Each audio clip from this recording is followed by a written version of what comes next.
چونکہ کچھ ہو نہیں سکتا اس لیے جو مرضی ہوتا رہے شہروں کے اندر گلیوں کے اندر، ہم بے پرواہ ہیں. یہ سوچ تبدیل کرنا ہوگی. اور یہ کیا بات تھی کہ جناب وزیر اعظم گیلانی صاحب کے جو آخری 5 دن تھے ان میں 18 سے 20 گھنٹے لوڈ شیڈنگ ہو رہی تھی، اور جو ہی وہ رخصت ہوئے تو جناب تھوڑی لوڈ شیڈنگ میں ریلیف ملا. میں اسلام آباد تھا، میں نے وہاں 2-3 وفاقی وزیر جو تھے ان سے پوچھا، میں نے کہا کیا ہوا؟ انہوں نے کہا جی پانی نہیں تھا. انہوں نے کہا جناب اچانک جو تھا وہ ایک گرڈ اسٹیشن بیٹھ گیا تھا. میں نے کہا وزیر اعظم صاحب جو تھے ان کو چاہیے تھا کہ انہیں تو اندازہ تھا کہ یہ میرے آخری 10 دن ہیں، وہ کم از کم آخری 10 دن میں تو پورا زور لگا دیتے، ریلیف دے دیتے. لوگ یاد کرتے کہ جی گیلانی صاحب دیکھیں آخری دنوں میں یہ تھا، تو سوچا ہی نہیں گیا. اچھا، اسی پوائنٹ پہ ایک بریک لیتے ہیں. جب واپس آئیں گے تو ہم سہیل صاحب سے پوچھیں گے کہ مختوم شہاب الدین کے ساتھ آخر معاملہ کیا ہوا، چند ہی منٹوں میں گیم کیسے پلٹی. دیکھتے رہیے میرے مطابق.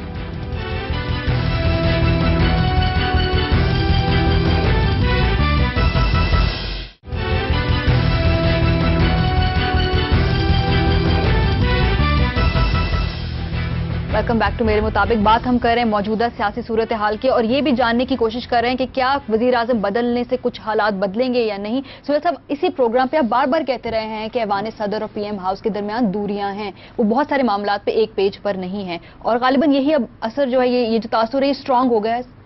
میری رائے میں شروع سے یہ کہتا رہا ہوں کہ ایوان صدر اور ایوان وزیر اعظم کی جو بیوروکریسی تھی اس میں سرد جنگ رہی، اور اس حد تک کہ جو صدر صاحب کی بہن ہے صدر زرداری صاحب کی فریال تالپور، وہ بھی شاید آخری دنوں میں ان کی وزیر اعظم گیلانی کے طور گیلانی صاحب کی بطور وزیر اعظم پسندگی ان کی نہیں رہی تھی، کیونکہ بہت سے کام نہیں ہوتے. اچھا، یہ مختوم شہاب الدین صاحب کے ساتھ مطلب کیا معاملہ ہوا؟ یہ لوگوں کو بڑا تجسس ہے کہ نامینیشن پیپر فائل ہو گئے، سب کچھ فائنلائز ہو گیا اور پھر ان کو پس منظر میں جانا پڑا، نیا کینڈیڈیٹ آ گیا. ایک پہلے تو میں شعر عرض کرنا چاہتا ہوں. قسمت کی خوبی دیکھیے ٹوٹی کہاں کمند، 2-4 ہاتھ جبکہ لبے بام رہ گیا. مخدوم شہاب الدین صاحب کو سب کچھ مل چکا تھا، وہ بھی بڑے نرم خو ہیں، پارٹی کے وفادار ہیں اور بڑے ہی محتاط ہیں. یعنی پیپلز پارٹی کے عام طور پر جو لوگ ہیں وہ محتاط نہیں ہیں، لیکن یہ بہت محتاط ہیں. لیکن اس کے باوجود ان کے ساتھ وہ ہوا جو بے احتیاط لوگوں کے ساتھ ہوتا ہے، اور میں اسے بدقسمتی ان کی کہوں گا. اور یہ صرف ان کے خاندان کے ساتھ پہلا واقعہ نہیں، اس سے پہلے ان کے قریبی عزیز اور پرانے سیاسی ساتھی بھی مخدوم الطاف صاحب، وہ بھی چیف منسٹر پنجاب بنتے بنتے نامینیٹ ہو گئے، اور آخری وقت میں حامد ناصر چٹھا صاحب نے بے نظیر بھٹو کو کہا کہ نہیں، یہ ان کی پارٹی کو، اس وقت مسلم لیگ جنیجو ہوتی تھی، ان کی پارٹی کو چیف منسٹرشپ ملے، اور پھر سردار عارف نقوی جو تھے وہ چیف منسٹر بن گئے اور مختوم الطاف جو تھے وہ سینئر منسٹر بنے، اور چند تھوڑے عرصے بعد ان کی ڈیتھ ہو گئی. تو بنیادی بات یہ ہے کہ بدقسمتی کے علاوہ کچھ نہیں. کیفی ڈرین کا کیس اسی دن نکل آیا اور اسی دن ان کے وارنٹ گرفتاری جو ہے وہ جاری ہو گئے. اب کیا یہ ان کے سیاسی مخالفوں کا کیا دھرا ہے یا طاقتور حلقوں کا اشارہ ہے، تو یہ دونوں میں ڈھونڈنا پڑے گا. لیکن ایسے لگتا ہے کہ یہ دونوں چیزیں مکس ہو گئی تھیں. اچھا سہیل صاحب، خورشید شاہ سابق نان کنٹروورشل آدمی ہیں، سب پارٹیز کا ان کے نام پر اتفاق بھی ہو جاتا، ان کو کینڈیڈیٹ کے طور پر سامنے کیوں نہیں لایا گیا؟ میرا خیال ہے کہ ان کی شخصیت اور ان کے نام کے جو چیز آڑے آئی وہ جغرافیہ تھا. اچھا، کہ وہ سندھ سے تھے، صدر بھی سندھ سے ہیں، اسپیکر بھی سندھ سے ہیں، تو وہ شاید یہ تاثر نہیں دینا چاہتے تھے کہ سندھ کے پاس سارے بڑے عہدے جو چلے جائیں. اور میری خورشید شاہ صاحب سے ملاقات ہوئی تو انہوں نے بھی یہی فکرہ مجھے کہا کہ جغرافیہ آڑے آ گیا ہے. اچھا، تو قاہرہ صاحب اگر وہ آپ کا خیال ہے وزیر اعظم بنتے تو پیپلز پارٹی کی کریڈیبلٹی بہتر نہ ہوتی؟ میرا قاہرہ صاحب سے بھی میری پرسوں رات بلکہ ملاقات ہوئی، اکٹھے ہم نے ڈنر کیا.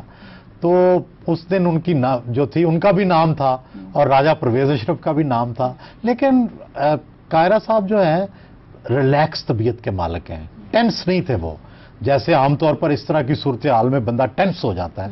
وہ بڑے ریلیکس تھے، بلکہ وہ بار بار ڈھونڈتے رہے کہ راجہ پرویز اشرف مل جائیں اور وہ بھی ڈنر میں شریک ہوں. اس ڈنر میں خورشید شاہ بھی تھے، قمرالزمان قاہرہ بھی تھے، اور بھی پیپلز پارٹی کے لوگ تھے، لیکن راجہ صاحب نہیں ملے. تو بنیادی بات یہ ہے کہ ان کی شہرت ایک ایماندار اچھے خیالات رکھنے والے کی تھی، لیکن ان کے آڑے بھی ان کا ضلع آ گیا، گجرات ضلع آ گیا۔ اب گجرات کے اندر کائرہ فیملی جو ہے وہ چودھری فیملی کی ہمیشہ مد مقابل رہی ہے، ڈائریکٹلی نہیں، لیکن ان کے جو نامینیٹڈ لوگ ہوتے ہیں وہ ہمیشہ دو متحارب گروپ رہے ہیں۔ احمد مختار صاحب بھی اسی تیر کا شکار ہوئے ہیں جس کا کائرہ صاحب، اور دونوں کا تعلق چونکہ گجرات سے تھا، اور اس وقت مسلم لیگ کاف جو تھی وہ بڑی وائٹل تھی اس کی سپورٹ، تو میرا خیال ہے کہ ان دونوں پہ انہوں نے ہاں نہیں کی۔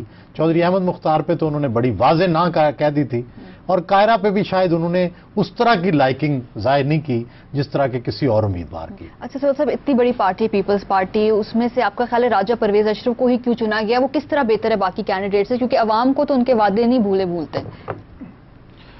میرا خیال ہے کہ کافی عرصے سے راجہ پرویز اشرف جو تھے پیپلز پارٹی کے وفاداروں میں اپنی جگہ پا چکے تھے۔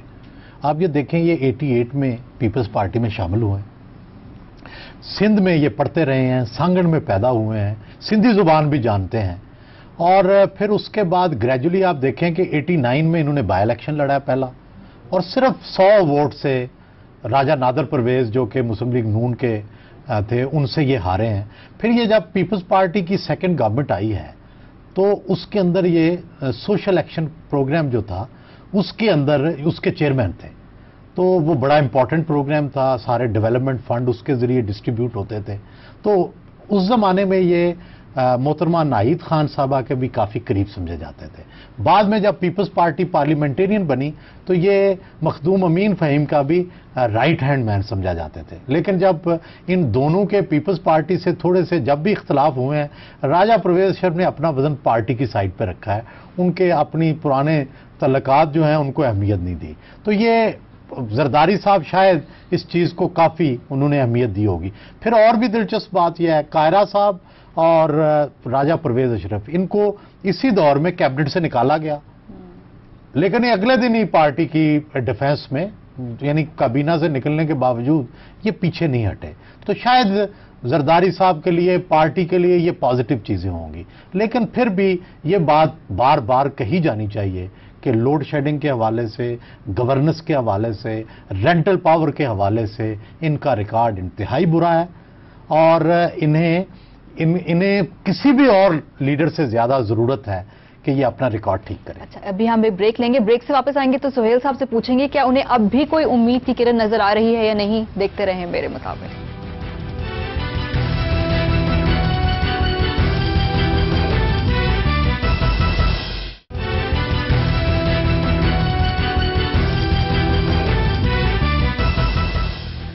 ویلکم بیک ٹو میرے مطابق۔ اور سہیل صاحب، گزشتہ ہفتے ہوائی جہاز میں ایک اسٹرالوجر خاتون کے ساتھ میں بیٹھ گئی اور انہوں نے کہا کہ بہت بڑی تبدیلی آنے والی ہے ملک کی سیاست میں، اور پچھلا ہفتہ ہم نے دیکھا کہ یہ بہت بڑی تبدیلی آئی۔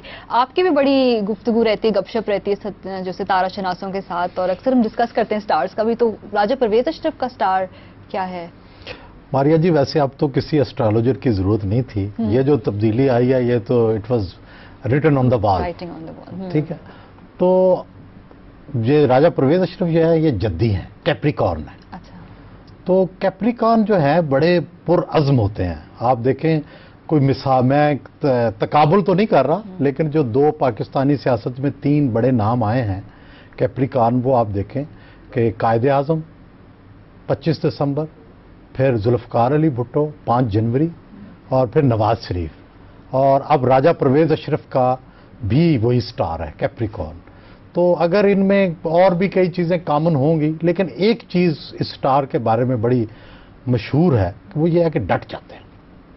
اچھا، تو ڈٹ جائیں گے جیسا آپ نے بتایا کہ ٹف ٹائم، ٹف فائٹ۔ ہاں، اب یہ ان سے لڑنا آسان نہیں ہے۔ اچھا سہیل صاحب، ڈائی ہارڈ آپٹمسٹ ہیں، ہم سب کو معلوم ہے۔ اب اس صورتحال میں بھی آپ کو لگ رہا ہے کہ کچھ بہتری آئے گی آگے جا کر ملک کے حالات میں؟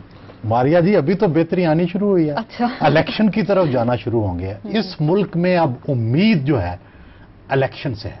اگلا الیکشن جو ہے وہ پاکستانی عوام کی امیدوں کا مرکز ہے۔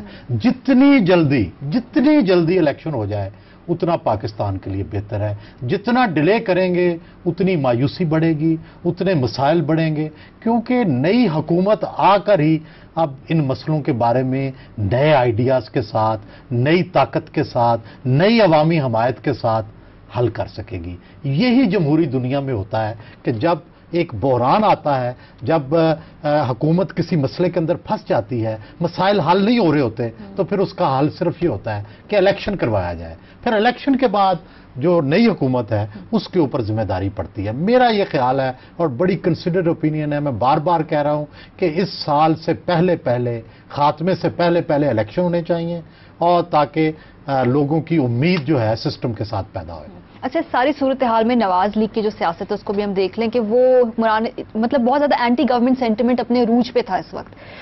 وہ اپنے الیکشن میں اکیلی کھڑی نظر آئیں, حکومتی پارٹیاں جو تھیں اتحادی وہ اکٹھے تھے. ماریا جی, یہ بڑے ہارڈ فیکٹس ہوتے ہیں, ان کا تعلق سینٹیمنٹ سے نہیں ہوتا. اب پیپلز پارٹی کے ایم این اے یا اے این پی کے ایم این اے یا مسلم لیگ کاف کے ایم این اے وہ سینٹیمنٹل ہو کر وہ مسلم لیگ نون کے ساتھ نہیں ملیں گے. ان کی کانسٹیچوئنسیز ہیں, ان کے انٹرسٹ ہیں, ان کی گورنمنٹ موجود ہے. تو یہ توقع کرنا کہ اچانک سارے لوگ رات کو سو کے صبح اٹھیں گے اور وہ جناب سینٹیمنٹل ہو کے کسی اور جماعت کو ووٹ دے دیں گے, ایسا نہیں ہوتا. لوگ اپنی اپنی سیاسی وفاداریوں پہ قائم رہتے ہیں. ہاں, جب کوئی بہت بڑا طوفان اٹھے گا, جب الیکشن کا گجر بجے گا, اس وقت وفاداریاں تبدیل ہوتی ہیں بڑے پیمانے پر, اور وہ شاید اب بھی ہوں گی. اچھا, اور تحریک انصاف وہ تو کل جلسہ کر رہے تھے اپنا ادھر حیدرآباد میں, اور بیانات کی حد تک تو انہوں نے کافی کچھ کہا. میرا خیال ہے کہ تحریک انصاف نے اب سندھ میں انٹری شروع کی ہے, اور انٹیریئر سندھ میں ان کی انفلٹریشن بہت کم ہے, جبکہ نون لیگ جو ہے بڑی محنت کر رہی ہے. ابھی میں سندھ گیا ہوا تھا, اندرون سندھ گیا ہوا تھا, وہ مخصوص کانسٹیچوئنسیز کے اوپر کام کر رہے ہیں, بار بار میاں نواز شریف دورے کر رہے ہیں, اور یہ پیپلز پارٹی کا قلعہ ہے اندرون سندھ. تو اس میں اگر وہ سیٹیں لے جاتے ہیں تو یہ ان کی بڑی کامیابی ہوگی. اسی پوائنٹ پہ پروگرام کا وقت بھی ختم ہوتا ہے. لکھنا نہ بھولیے گا MM@geo.tv پر. اپنا خیال رکھیں. خدا حافظ.